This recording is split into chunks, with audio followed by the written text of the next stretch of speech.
This is more than legacy.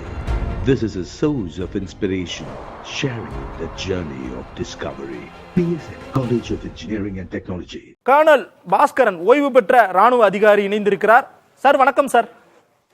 வணக்கம்.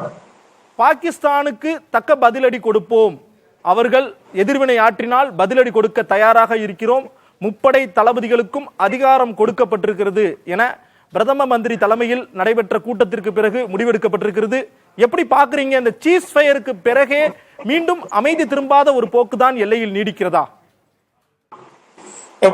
நல்ல கேள்வி. நான் ஏற்கனவே நம்மளுடைய சேனலுக்கு நான் சொல்லியிருக்கேன், அவங்களுடைய அந்த பாகிஸ்தான் என்ற ஒரு நாடு எதற்குமே ஒரு எந்த ஒரு கண்டிஷன் ரூல்ஸ் அண்ட் ரெகுலேஷனுக்கு அப்பாற்பட்டமான ஒரு நாடு என்று நிரூபித்து விட்டது.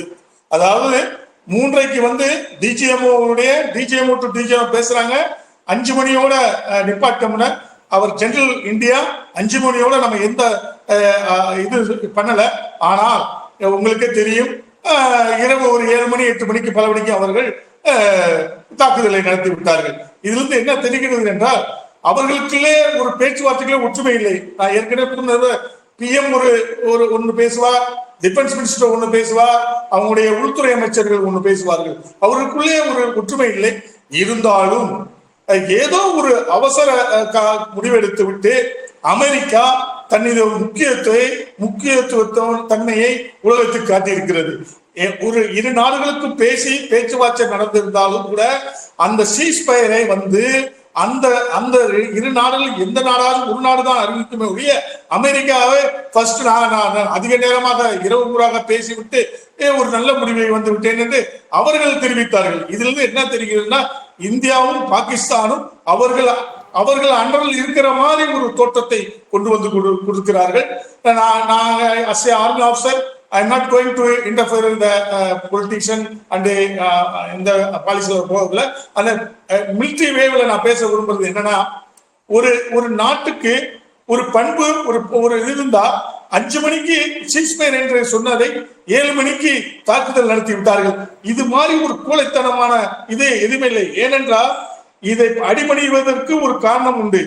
நம்மளுடைய தாக்குதல் நாங்கள் எல்லா இன்ஃபர்மேஷனும் சீக்கிரட்டும் சொல்ல விரும்பல. முக்கியமான 3 ஏர்பேஸை நாம் தகர்த்து விட்டோம்.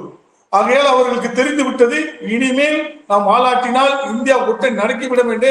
அமெரிக்காவிடம் என்ன சொல்லி சரணாகதி அடைந்தது என்று நம்மளுக்கு தெரியவில்லை, ஆனால் அடைந்து விட்டது. அதே நேரத்தில் அமெரிக்கா எந்த அடிப்படையில் பாகிஸ்தானுடன் பேசி நம்மளுடைய பேசி இருவருக்கும் ஒப்பந்தம் என்று சொல்லிவிட்டார்கள். ஆனால் ஒன்று மட்டும் கூடியிருக்கிறேன், இது நல்ல தருணம், அருமையான சந்தர்ப்பம். இப்பொழுது இருக்கிற சந்தர்ப்பத்தை நாம் நம்ப விட்டால் இவர்கள் இதே மாதிரி இந்த சினிமாவெல்லாம் பாத்தீங்கல்ல, வில்லனை அடி வச்சோன்னே நான் எவ்வளவு வேணாலும் திட்டு கொடுக்குறேன் சார், உனக்கு நீ இதை தப்பிச்சுட்டு போன்னு சொல்லி ஹீரோட்ட கெஞ்சுற மாதிரி கெஞ்சுவாங்க. அதுக்கு பிறகு அவனுடைய சமயம் கிடைக்கும் போது தாக்குவார்கள். ஆகையால் தான் நான் சொல்கிறேன், பாகிஸ்தானை எந்த நிலைமையை நாம் எதிர்பார்க்க கூடாது. இப்பையும் நாம் எல்லையிலே நம்முடைய படைகள் தயாராகத்தான் இருக்கிறது.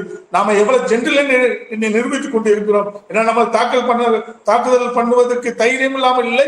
ஒரு மரியாதை, ஒரு அமெரிக்கா போன்ற ஒரு பெரிய நாடு நம்மளுக்குள்ளே சமரசம் பண்ணி விட்டதுக்கு ஏதோ நாளைக்கு பேச்சுவார்த்தை நடத்தலாம் என்று கூறியிருக்கிறார்கள்.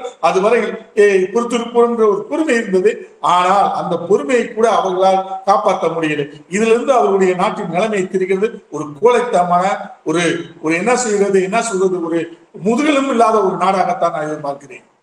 நன்றி கர்னல், உங்களுடைய கருத்துக்கு. காஷ்மீர் விவகாரத்தில் மத்தியஸ்தம் செய்ய யாரும் தேவையில்லை, நாங்கள் தயாராக இல்லை என இந்தியா புறக்கணித்திருக்கிறது. அமெரிக்க அதிபர் டொனால்டு ட்ரம்ப் தெரிவித்திருந்தார். இந்நிலையில் பிரதமர் நரேந்திர மோடி மத்தியஸ்தம் செய்வதற்கு நீங்கள் வேண்டாம் என அமெரிக்க துணை அதிபர் JD வான்ஸிடம் தொலைபேசியில் தெரிவித்ததாக ANI நிறுவனம் செய்தி வெளியிட்டிருக்கிறார்கள். ஆபரேஷன் சிந்துவின் மூலமாக இந்தியாவின் 3 நோக்கங்கள் நிறைவேற்றப்பட்டிருப்பதாக பிரதம மந்திரி தலைமையில் நடந்த ஆலோசனை கூட்டத்தில் தெரிவிக்கப்பட்டிருக்கிறது. முக்கியமாக இராணுவ நடவடிக்கை, அரசியல் நடவடிக்கை, உளவியல் நடவடிக்கை. இராணுவ நடவடிக்கையை பொறுத்தவரை பாகிஸ்தானில் இருக்கக்கூடிய 8 இராணுவ மையங்கள் மீது தாக்குதல் நடத்தி இருக்கிறோம் என தெரிவித்திருக்கிறார்கள். அவர்களுடைய முக்கியமான இராணுவ மையங்கள் மீது தாக்குதல் நடத்தப்பட்டிருப்பதையும் இந்தியா உறுதி செய்திருக்கிறது. மேலும் அரசியல் நடவடிக்கையை பொறுத்தவரை சிந்து நதிநீர் ஒப்பந்தத்தை நிறுத்தி வைப்பதாக தெரிவித்திருக்கிறது. பயங்கரவாதிகளுடைய தாக்குதல் மேலும் மேலும் அதிகமாகும் போது சிந்து நதிநீர் ஒப்பந்தம் நிறுத்தி வைக்கப்படும் என கூறப்பட்டிருக்கிறது. உளவியல் ரீதியாகவும் எங்களுடைய இதயத்தில் ஆழமாக தாக்கியிருக்கிறார்கள், அவர்களை நாங்கள் வெகுவாக தாக்கிவிட்டோம் என முடிவெடுப்பதாக தெரிவிக்கப்பட்டிருக்கிறது. இத்தகைய ஒரு சூழலில் தான் இந்தியாவின் தலைப்பகுதியாக விளங்கக்கூடிய காஷ்மீர் விவகாரத்தில் இந்தியா பாகிஸ்தான் பார்த்துக்கொள்ளும், மூன்றாவது நபர் தேவையில்லை, மத்தியஸ்தம் செய்வதற்கு அமெரிக்கா வேண்டாம் என மத்திய அரசு திடமான ஒரு முடிவை எடுத்திருக்கிறது. பூங்குழலி, நீங்கள் மற்ற செய்திகளை தொடரலாம். நன்றி Balavetrivel. This is more than legacy. This is a source of inspiration, sharing the journey of discovery. PSN College of Engineering and Technology.